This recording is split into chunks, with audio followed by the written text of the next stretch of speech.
గారని నిన్న ఒక డెంగ్యూతో డెత్. దాని డెంగ్యూతో డెత్ కాకుండా అనారోగ్యంతో చనిపోయిండు తమ్మునికి రాఖీ కట్టిన అక్క. ఏంటి అసలు ఇలాంటి థంబ్నెయిల్స్తో వ్యూస్ కోసం ఆరాటపడుతూ పోరాటం చేస్తున్న మీడియా ఛానల్స్ డెంగ్యూతో మరణం దాన్ని పెట్టకుండా సెంటిమెంటల్గా వ్యూస్ కోసం ట్రై చేస్తుంది. మరి డెంగ్యూతో డెత్ అంటే ప్రాబ్లం ఏంటి వీళ్ళకి? ఇప్పటికీ 3 డెత్స్ అయినాయి. ఒక్క మీడియా ఛానల్లో రాదు ఎందుకు? పెద్ద పెద్ద బడా ఛానల్ అన్ని కూడా అందరికీ కూడా కార్పొరేట్ వాళ్ళకు, ఫార్మా కంపెనీ వాళ్ళకు కుమ్మక్కేయాలి. ఈరోజు డెంగ్యూతో మరణం లేదని కొంచెం చెప్తూనే ఉన్నాను, మందు ఉంది అని. ఇలాంటిది మాత్రం వాళ్ళకు వద్దు. వాళ్ళకి ఏం కావాలి అంటే ఆనందయ్య, ఎస్ మందు పని చేయని ఆనందయ్యలు పుట్టాలి, లేకుంటే రామ్దేవ్ బాబాలు పుట్టాలి. ఇది ఎక్కడ? మందు ఉంది రా బాబు అంటే లేదు లేదు, నీలాంటి మందు వస్తే ఆ కార్పొరేట్ అంతా కూడా నాశనం అయిపోతుంది. సో వాళ్ళ బతుకుల కోసం మీ ప్రాణాలకైనా అది చేస్తాము, మీ ప్రాణాలపై కూడా వ్యూస్ తీసుకొచ్చుకుంటాము అని చెప్పేసి ఈ విధంగా చేస్తున్నాం. ఇది దారుణం. ఎందుకు మందు ఉంది ఉంది అని కోవిడ్లో చెప్పాను, డెంగ్యూలో చెప్పాను, కానీ వినపడదు వాళ్ళకు. ఎందుకంటే ఒక్కసారి ఆలోచించండి, వాళ్ళు ఎలాంటి వాళ్ళు. వాళ్ళ పైన ఉన్న నాయకులు కూడా ఉన్నారు చాలా మంది, వాళ్ళు కూడా దీంట్లో పాత్రదారులు, సూత్రధారులు. మీరు చూసి ఉంటారు, ఒక్కొక్క హాస్పిటల్, పెద్ద పెద్ద హాస్పిటల్స్ ఫండ్స్ ఇచ్చినాయి, ఎలక్షన్ ఫండ్స్ ఇచ్చినాయి. ఎందుకు ఇస్తారు? 20 కోట్లు, 30 కోట్లు, 100 కోట్లు ఇచ్చిన వాళ్ళు ఉన్నారు. ఎందుకు ఇస్తారు ఈ 100 కోట్లు? ఎక్కడి నుంచి వస్తాయి? మీ పైసల నుంచి తీసుకొని మిమ్మల్ని చాలా లక్షలు మీ దగ్గర నుంచి దోపిడీ చేసి, మీ ప్రాణాలు దోపిడీ చేసి, ఆ డబ్బులని కూడా వాళ్ళు తీసుకొని ఆ రాజకీయ నాయకులకు ఇస్తే మళ్ళీ ఫండింగ్ చేసి మీ 500 రూపాయలకు ఇచ్చి మిమ్మల్ని కొనుక్కుంటారు.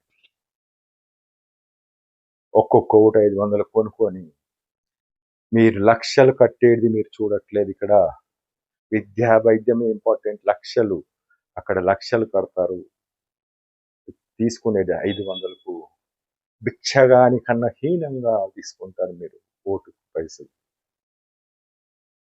బాధతోటి చెప్తున్నాను. ఇక్కడ ప్రపంచంలో ఎవ్వరు చెప్పండి డెంగ్యూకి, చికెన్ గున్యాకి, కోవిడ్కి 100% ట్రీట్మెంట్ సైంటిఫిక్ సైన్స్ నా కొడుకులారా అని చెప్పేసి చెప్పినాను కూడా లేదు.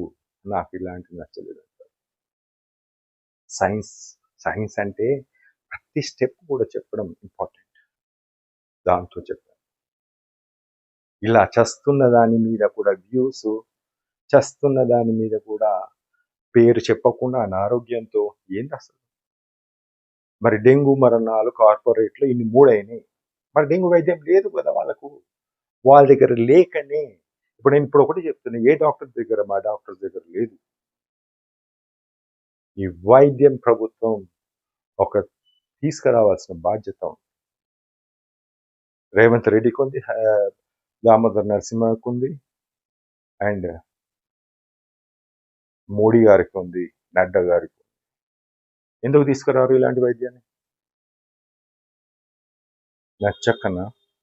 మీ మీద ప్రేమ లేకనే అని చెప్పేసి అంటారు. మీ మీద ప్రేమ లేకనే ఈ వైద్యాన్ని రానివ్వరు. దయచేసి ఇక్కడ ప్రాణాలు 3 తెలిసినాయి, తెలియని చాలా ఉన్నాయి ఊర్లలో, చిన్న చిన్న ఊర్లలో, ఆ ట్రైబల్ ఏరియాలలో ఫోటో తీసి మీడియాలో పెట్టారు, కానీ చాలా ప్రాణాలు పోతుంటాయి. ఈ ప్రతి ఒక్క ప్రాణానికి సమాధానం మీ ఓటే.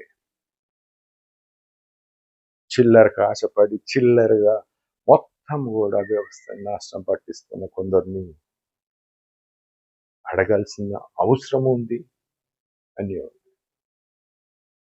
ప్రపంచం అంటున్న 840 కోట్ల ప్రజలకు ఉపయోగపడే వైద్యాన్ని చెప్తున్నా. వీళ్ళ చరిత్రలో ఉంటారు నా కొడుకులు, ఉంచుతాను కూడా వాళ్ళని. దయచేసి ఈ వీడియోని లైక్ చేయండి, షేర్ చేయండి. తమ్మునికి చెప్పింది అక్క, నేను వస్తున్నాను 2 రోజుల్లో తమ్ముడు అంటే సంతోషంగా అక్క వస్తుందని ఒక్క చెల్లి ఒకటే చనిపోయింది. వాళ్ళిద్దరూ అనాథలే, తల్లిదండ్రులు కోల్పోయి అనాథలుగా బతుకుతున్నారు.